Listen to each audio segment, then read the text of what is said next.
Everyone, Bharat the learning spot Hindi में आपका स्वागत है। मेरा नाम है गुलजार और इस वीडियो में हम पढ़ेंगे प्राकृतिक संसाधनों की श्रेणियां। पिछली वीडियो में हमने प्राकृतिक संसाधनों के बारे में पढ़ लिया था कि कोई भी चीज़ जो हमें प्रकृति से मिली है वो अगर हमारे लिए यूज़फुल है तभी वो प्राकृतिक संसाधन कहलाएगी, और उसे निकालने के लिए हमारे पास में टेक्नोलॉजी होनी चाहिए, उसकी लागत ज़्यादा नहीं आनी चाहिए और सांस्कृतिक रूप से वो स्वीकार्य होना चाहिए। ये सब हमने पिछली वीडियो में पढ़ लिया था। ठीक है, इस वीडियो में हम श्रेणियों के बारे में जानेंगे प्राकृतिक संसाधनों की।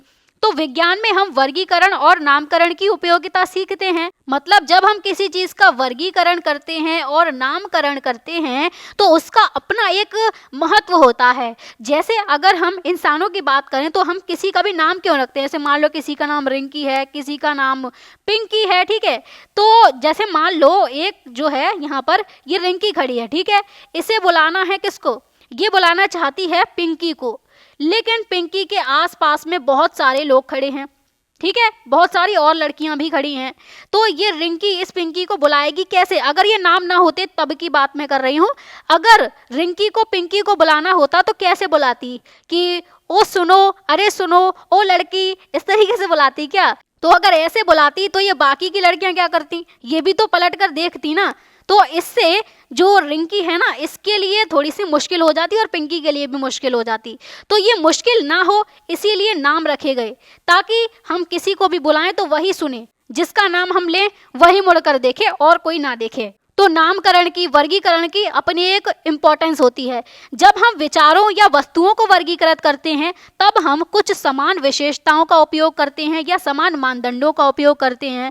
मतलब कोई विचार है या कोई वस्तु है जिसको हम एक कैटेगरी में डालना चाह रहे हैं, वर्गीकृत करना चाह रहे हैं, तो हम कुछ समान विशेषताओं को देखेंगे। कुछ ऐसी विशेषताएं जो सभी में सेम रही होंगी। जैसे मान लो प्राकृतिक संसाधन की ही बात हो रही है, ठीक है, नेचुरल रिसोर्स की बात हो रही है। तो ये प्राकृतिक संसाधन हम इसे कब कहेंगे? जब इसमें जो भी चीज़ें आएंगी, जैसे कि पानी हो गया, हवा हो गई, ठीक है, और जो सूर्य की ऊर्जा होती है, तो ये सब प्राकृतिक संसाधनों में आते हैं। लेकिन हमने किस बेसिस पर इन्हें वर्गीकृत किया? इन्हें हमने वर्गीकृत किया कि ये सभी प्रकृति के दिए हुए हैं और हमारे लिए बहुत ज़्यादा महत्व रखते हैं ये। तो इनमें सभी में एक समान विशेषता क्या है कि ये सभी प्रकृति के हैं, है ना। तो जब भी हम किसी भी चीज़ को वर्गीकृत करते हैं तो हम कुछ समान विशेषताओं को ध्यान में रखते हैं, ये हमें ध्यान रखना है, ठीक है। हम श्रेणियों का इस प्रकार नामकरण करते हैं कि हम उन्हें केवल एक शब्द या एक छोटे वाक्यांश से संदर्भित कर सकें। बिल्कुल, हम नामकरण क्यों करते हैं? ताकि हम किसी भी चीज़ को एक छोटे से वर्ड से, एक छोटे से फ्रेज से रेफर कर सकें। जैसे कि हम बात कर रहे हैं किसी ट्री की, किसी पेड़ की जब हम बात कर रहे हैं तो हमें पता है कि पेड़ क्या होगा, कि एक इस तरीके का स्ट्रक्चर होगा, है ना। यहाँ पर इसकी मोटा तना होगा, लकड़ी होगी, ऊपर पत्तियाँ वगैरह होंगी।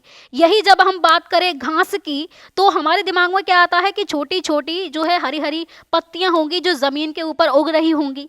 तो ये एक अलग कैटेगरी है, ये एक अलग कैटेगरी है। जब हम इनका यूज़ करते हैं, पेड़ का यूज़ करते हैं या घास शब्द का यूज़ करते हैं, तो हमें पता है कि हम क्या कह रहे हैं। तो इसीलिए एक शब्द या एक छोटे वाक्यांश से संदर्भित करने के लिए हम नामकरण करते हैं। जैसे हमने रिंकी पिंकी का एग्जाम्पल लिया था, है ना। तो जब ये नाम और ये अर्थ जन समूहों में साझा किए जाते हैं तब इससे सहायता मिलती है। हमें कैसी सहायता मिलती है? हम विचारों या वस्तुओं को एक समूह पर बिना प्रत्येक बार वर्णन किए चर्चा कर सकते हैं। मतलब जो भी विचार होंगे जिन्हें हम एक कैटेगरी में लेकर आएंगे, जो भी वस्तुएं होंगी जिन्हें हम एक कैटेगरी में लेकर आ रहे हैं, उनको हमें बार बार से एक्सप्लेन नहीं करना पड़ेगा, ठीक है। जैसे हमने वर्ड यूज़ किया नेचुरल रिसोर्स या प्राकृतिक संसाधन, हमने शब्द यूज़ किया, तो इस शब्द का ही अपने आप में मतलब है कि प्रकृति से मिली हुई चीज़ें जो मानव के लिए ज़रूरी होती हैं। तो इस तरीके की जो भी चीज़ें होंगी, जो भी वस्तुएं होंगी, वो नेचुरल रिसोर्स के अंदर आएंगी। तो हमने एक वर्ड यूज़ कर लिया नेचुरल रिसोर्स और हम इसे बार बार जो है वो डिस्क्राइब नहीं करेंगे, तो इससे हमें आसानी हो जाती है। इससे हम अधिक प्रभावशाली रूप से संवाद कर सकते हैं, बातचीत में आसानी हो जाती है, ठीक है। अब पूर्ववर्ती कक्षाओं में आपने सजीव और निर्जीव वस्तुओं के विषय में पढ़ा था। सजीव वस्तुएं क्या होती हैं? जो जिंदा होती हैं। निर्जीव वस्तुएं जिनमें जान नहीं होती है। तो जैसे ही हम इन शब्दों का उपयोग करते हैं आपको इनका अर्थ समझ में आ जाता है, क्योंकि इनके नाम ही हमने कुछ इसी तरीके से रखे, इनको हमने वर्गीकृत ही कुछ इस तरीके से किया है ना। तो ये श्रेणियों का एक सरल उदाहरण है। मतलब जब हम कैटेगरी बना रहे हैं, एक श्रेणी बना रहे हैं, तो उसमें एक श्रेणी हमने सजीव की रख दी, एक निर्जीव की रख दी। तो इनके नाम से ही हम इनका मतलब समझ पा रहे हैं। तो क्योंकि नाम से ही मतलब समझ पाते हैं, इसीलिए ये वर्गीकरण करना, नामकरण करना बहुत ज़्यादा ज़रूरी हो जाता है। हम प्राकृतिक संसाधनों के साथ भी ऐसा ही करते हैं। अब जो हम पढ़ेंगे ना, ये हम प्राकृतिक संसाधनों के वर्गीकरण को पढ़ेंगे, क्योंकि प्राकृतिक संसाधन में भी कई सारे टाइप्स आते हैं। तो थोड़ा सा विचार करते हैं, प्राकृतिक संसाधनों को वर्गीकृत करने के लिए हम कौन से विभिन्न मानदंडों का उपयोग कर सकते हैं, हम किस किस बेसिस पर प्राकृतिक संसाधनों को वर्गीकृत कर सकते हैं, कैटेगरी में डाल सकते हैं। तो देखो, एक कैटेगरी हो सकती है ओरिजिन के बेसिस पर, यानी कि उत्पत्ति के बेसिस पर। मतलब प्राकृतिक संसाधन की उत्पत्ति कैसे हुई, क्या वो सजीव चीज है, क्या वो निर्जीव चीज है, इस तरीके से हमने एक कैटेगरी बना दी। दूसरा जो तरीका है नेचुरल रिसोर्सेज को कैटेगराइज करने का, वो है नवीकरणीयता, यानी कि रिन्यूएबिलिटी। नवीकरणीयता मतलब कि जो नेचुरल रिसोर्स है या जो प्राकृतिक संसाधन है, क्या वो दोबारा से भर सकता है, नवीकरणीय हो सकता है या नहीं हो सकता है। मतलब जिन्हें पुनः प्राप्त या नवीकृत किया जा सकता है, जैसे कि सौर ऊर्जा होती है, पवन ऊर्जा होती है, जल होता है, वन होते हैं, ये दोबारा से नवीनीकृत किए जा सकते हैं। अब जो ये सनलाइट हमें मिल रही है, ये ऐसा तो नहीं है कि खत्म हो जाएगी। जो हवा हमें मिल रही है वो खत्म नहीं होगी, पानी खत्म नहीं होता है ना। तो ये सब नवीकरणीय होते हैं। तो नवीकरणीयता के बेसिस पर हम इसे नवीकरणीय और अनवीकरणीय संसाधन में डिवाइड कर सकते हैं। अनवीकरणीय मतलब कि नॉन रिन्यूएबल, और जो कि सीमित होते हैं, एक टाइम बाद ये खत्म हो जाएंगे, जैसे कि कोयला, पेट्रोलियम, ये सब एक टाइम बाद में खत्म हो जाने वाले हैं। ठीक है। तीसरी जो कैटेगरी है वो है विकास के स्तर की। मतलब जो नेचुरल रिसोर्स है वो कौन सी स्टेज पर है, किस विकास के स्तर पर है। तो विकास के स्तर से जैसे कि वो वास्तविक संसाधन हो सकता है या वो संभावित संसाधन हो सकता है। वास्तविक यानी कि एक्चुअल रिसोर्स, मतलब जिसे हम प्रेजेंट टाइम में यूज कर रहे हैं, और संभावित संसाधन पोटेंशियल रिसोर्स होगा। पोटेंशियल रिसोर्स जैसे कि आज के टाइम पर हमारे पास तकनीक नहीं है, तकनीक की कमी है, या अन्य कारणों से हम उसे अभी यूज़ नहीं कर रहे हैं, लेकिन हम उसे भविष्य में यूज़ कर सकते हैं, इसीलिए हम उसे पोटेंशियल रिसोर्स या संभावित संसाधन कहते हैं। ठीक है। अगला जो तरीका है वो है वितरण के आधार पर। वितरण यानी कि डिस्ट्रीब्यूशन, मतलब जो नेचुरल रिसोर्स है वो कहाँ कहाँ पर मिल रहा है। तो वितरण के आधार पर कुछ प्राकृतिक संसाधन सर्वव्यापक होंगे, मतलब वो सब जगह पर मिलेंगे, पूरी अर्थ पर मिलेंगे, जैसे कि हवा पूरी अर्थ पर मिलती है ना। कुछ होंगे स्थानिक, यानी कि किसी किसी जगह पर ही मिलेंगे, जैसे कि कोयला होता है, पेट्रोलियम होता है, सोना होता है, जो गोल्ड होता है वो, तो ये कहीं कहीं पर ही मिलते हैं। एक तरीका और हो सकता है प्राकृतिक संसाधनों को कैटेगराइज करने का, वो है स्वामित्व के आधार पर। स्वामित्व यानी कि ओनरशिप, किसने उसको ओन करके रखा है। इसमें भी दो टाइप के हो जाएंगे। एक होगा इंडिविजुअल रिसोर्स, इंडिविजुअल यानी कि व्यक्तिगत, जिसको कोई एक व्यक्ति ओन करके रखे, है ना। कोई निजी संपत्ति हो सकती है, जैसे कि कोई खेत, कोई भूमि हो सकती है उसकी। एक होते हैं सामुदायिक संसाधन, यानी कम्युनिटी रिसोर्स, जिसको पूरी कम्युनिटी या पूरा समुदाय या पूरा देश हो सकता है, पूरा वर्ल्ड हो सकता है, जिसे हम अंतर्राष्ट्रीय संसाधन कहते हैं। ठीक है। तो ये कुछ क्राइटेरिया हो गए जिनके बेसिस पर हमने प्राकृतिक संसाधनों को वर्गीकृत किया। प्राकृतिक संसाधनों को वर्गीकृत करने का एक उपाय यह है कि हम उन संसाधनों को देखें जिनका उपयोग जीवन के लिए अनिवार्य सामग्री के स्रोत और ऊर्जा के स्रोत के रूप में किया जाता है। तो तीन तरीके से हम उसके यूज के बेसिस पर, उपयोग के बेसिस पर, हम जीवन के लिए जो अनिवार्य हैं कुछ रिसोर्सेज वो देखेंगे। ठीक है। जो सामग्री के स्रोत होंगे हम वो देखेंगे, मतलब अगर हमें कोई चीज़ बनानी है, मान लो कोई टेबल बनानी है, तो उसके लिए हमें कौन कौन से रिसोर्सेज लगेंगे उस बेसिस पर देखेंगे, और ऊर्जा के स्रोत के रूप में देखेंगे। ठीक है। तो उपयोग के बेसिस पर पहला जो टाइप है वो है जीवन के लिए आवश्यक संसाधन, क्योंकि पृथ्वी पर जीवन उस वायु के बिना संभव नहीं है जिसमें हम श्वास लेते हैं। हम उस जल के बिना नहीं रह सकते जिसे हम पीते हैं, है ना। उस भोजन के बिना लाइफ पॉसिबल नहीं है जिसे हम खाते हैं।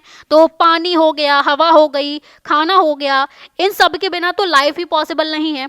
इसीलिए ये हमारे लिए बहुत ज़्यादा ज़रूरी हैं। हम ये सब वायुमंडल से प्राप्त करते हैं, नदियों और सरोवरों से प्राप्त करते हैं। सरोवर यानी कि कोई पॉन्ड, कोई तालाब वगैरह हो गया, ठीक है।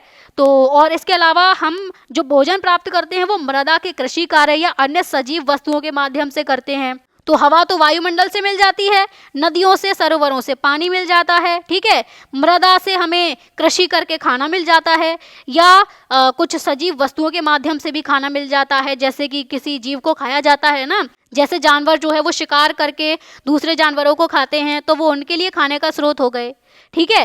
तो इन सभी चीज़ों के बिना जीवन पॉसिबल नहीं है। हम उस वायु को बना नहीं सकते जिसे हम श्वास लेते हैं, हम उस जल को नहीं बना सकते जिसे हम पीते हैं, हम उस मृदा को भी नहीं बना सकते जो हमें भोजन देती है। ये सभी के सभी नेचुरल रिसोर्स हैं और लाइफ के लिए बहुत ज़्यादा इम्पोर्टेंस रखते हैं। हम ह्यूमन बीइंग्स इन सभी चीज़ों को नहीं बना सकते हैं, ठीक है। अब नेक्स्ट है सामग्री के लिए जो संसाधन लगेंगे वो कौन कौन से हैं। तो मनुष्य प्रकृति के उपहारों से भौतिक वस्तुओं का निर्माण करता है, मतलब प्रकृति ने हमें जो जो चीज़ें दी हैं, मनुष्य उनसे कुछ चीज़ें बनाता है, कुछ वस्तुएं बनाता है। हम इन उपहारों का यूज़ कहाँ कहाँ पर करते हैं, अपनी उपयोगिता के लिए करते हैं कि हम उसे यूज़ कर सकें। कुछ सुंदर वस्तुओं को बनाने के लिए करते हैं जो हमारे और दूसरों के जीवन को समृद्ध बनाती हैं। कैसे? जैसे कि मान लो एक लकड़ी का टुकड़ा है, ठीक है। अब उस लकड़ी के टुकड़े से कुर्सी भी बनाई जा सकती है, इसके अलावा उसे तराश कर शिल्पित करके प्रतिमा भी बनाई जा सकती है। मतलब उस लकड़ी की कुर्सी भी बना रहे हैं हम, और दूसरी तरफ हम उससे एक मूर्ति भी बना रहे हैं, उसमें कार्विंग करके, उसमें खुरच खुरच के, उसे तराश के जो है उससे मूर्ति भी बनाई जा सकती है। तो दो तरीके से यूज़ हो रही है लकड़ी। लकड़ी जो है वो नेचर का गिफ्ट है, ठीक है। उससे हमने कुर्सी बनाई अपने यूज़ के लिए, और प्रतिमा बनाई सुंदर वस्तुओं के बनाने के लिए, आसपास के रहन सहन को सजाने के लिए, है ना। अब जो हमारा भारत है ना, तो भारत की भौगोलिक विविधता बहुत ज़्यादा है।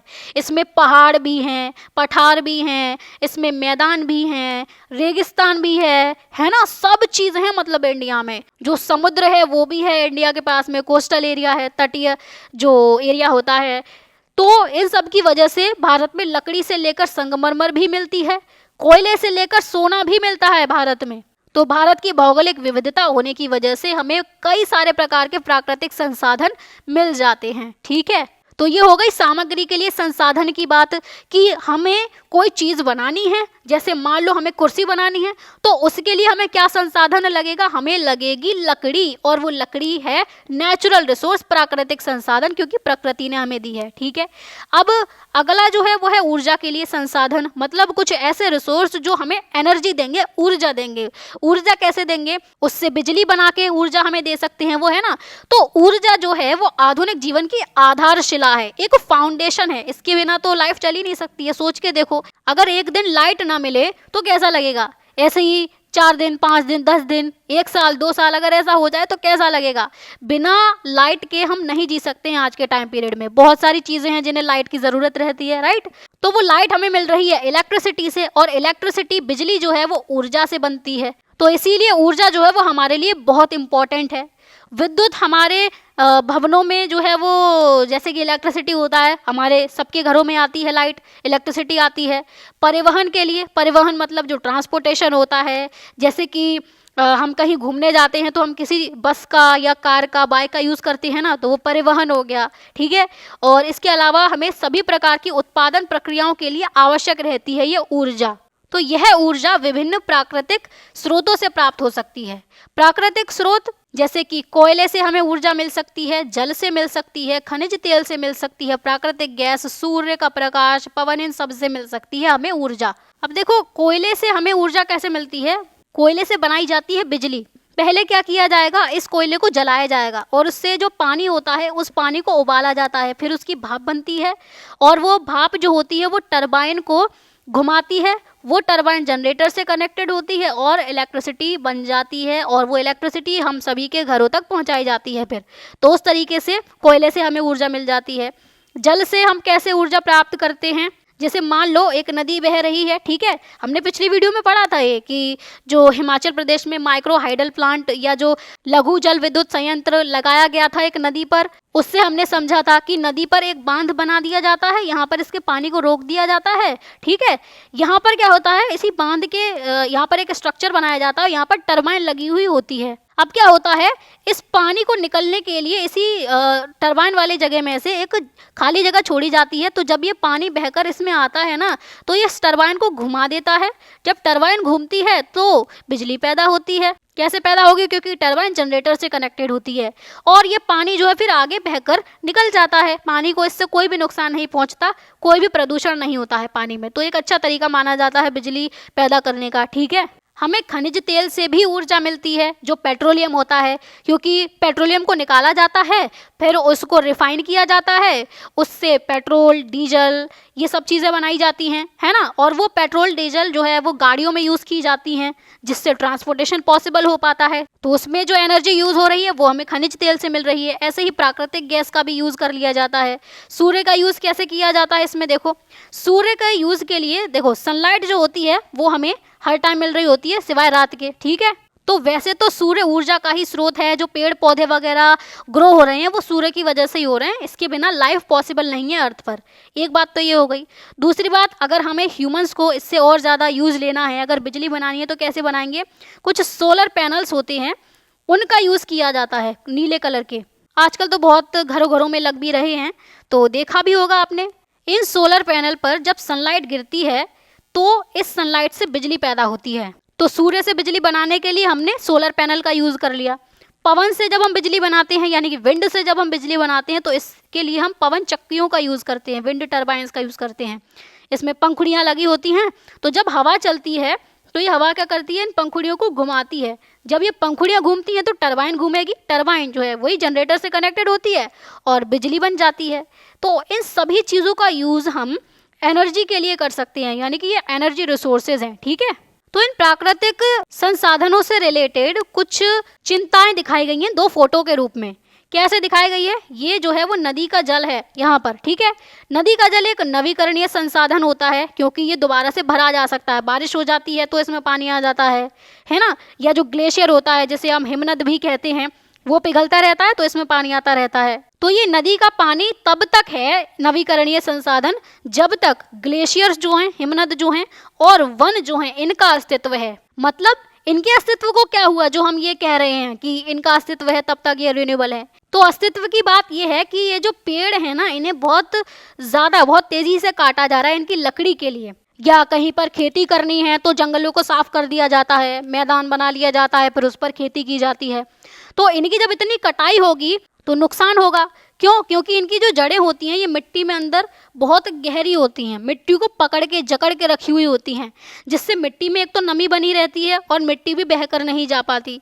तो जब बारिश होगी, एक फ़ायदा ये भी है, जब बारिश होगी तो क्या होगा, पानी जो है वो यहाँ पर रिटेन रहेगा। पानी यहाँ से बहकर नहीं निकल जाएगा आसानी से, पानी यहाँ पर रुकेगा, नीचे ग्राउंड वाटर में जाएगा, जो भूमिगत जल होता है वहाँ पर जाएगा। तो पेड़ हमारे लिए इस तरीके से इम्पॉर्टेंट होते हैं। ठीक है, और दूसरी बात ये कि ये जो हिमनद हैं, ये जो ग्लेशियर हैं, ये जब तक पिघलते नहीं तब तक भी जो नदियाँ हैं वो एक नवीकरणीय संसाधन है। अब ग्लेशियर को क्या हुआ, जो हम ये बात कह रहे हैं, ग्लेशियर की बात ये है, जैसे मान लो ये एक पहाड़ है, ठीक है, और इसके ऊपर है एक ग्लेशियर। ठीक, जो नदी है वो यहाँ से ओरिजिनेट होती है, यहाँ से उसका उद्गम स्रोत है इस ग्लेशियर से।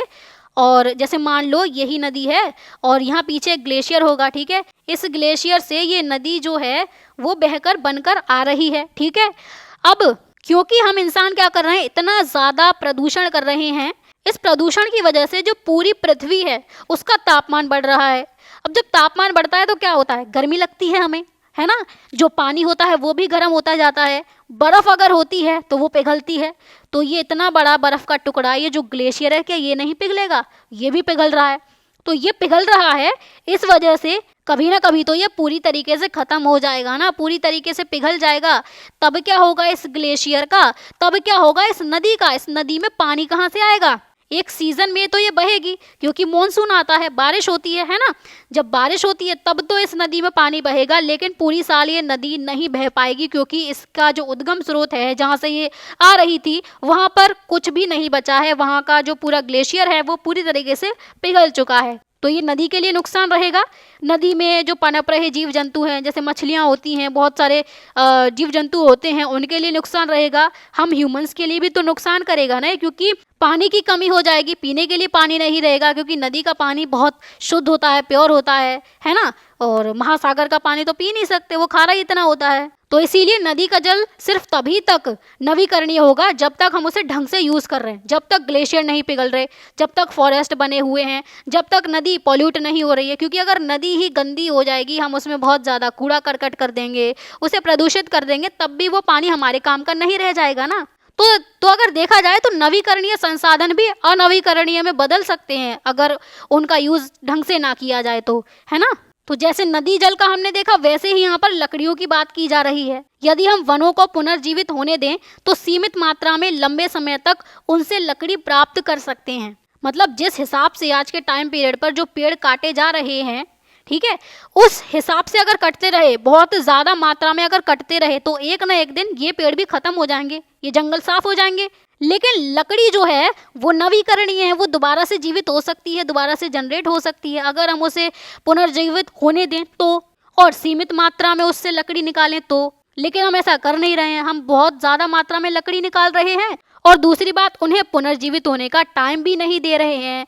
तो जो पेड़ हैं वो भी जो है वो नॉन रिन्यूएबल या अनवीकरणीय संसाधन बनता चला जा रहा है। तो अगली वीडियो में जो है हम नवीकरणीय और अनवीकरणीय संसाधनों के बारे में ही पढ़ेंगे, ठीक है। इस वीडियो में तो हमने उपयोग के आधार पर जान लिया कि हम संसाधनों को किस तरीके से क्लासिफाई या डिवाइड कर सकते हैं। जो जीवन के लिए आवश्यक संसाधन है ना, और जो सामग्री के लिए संसाधन है, और जो ऊर्जा के लिए संसाधन है, इस तरीके से हमने इनको क्लासिफाई कर लिया।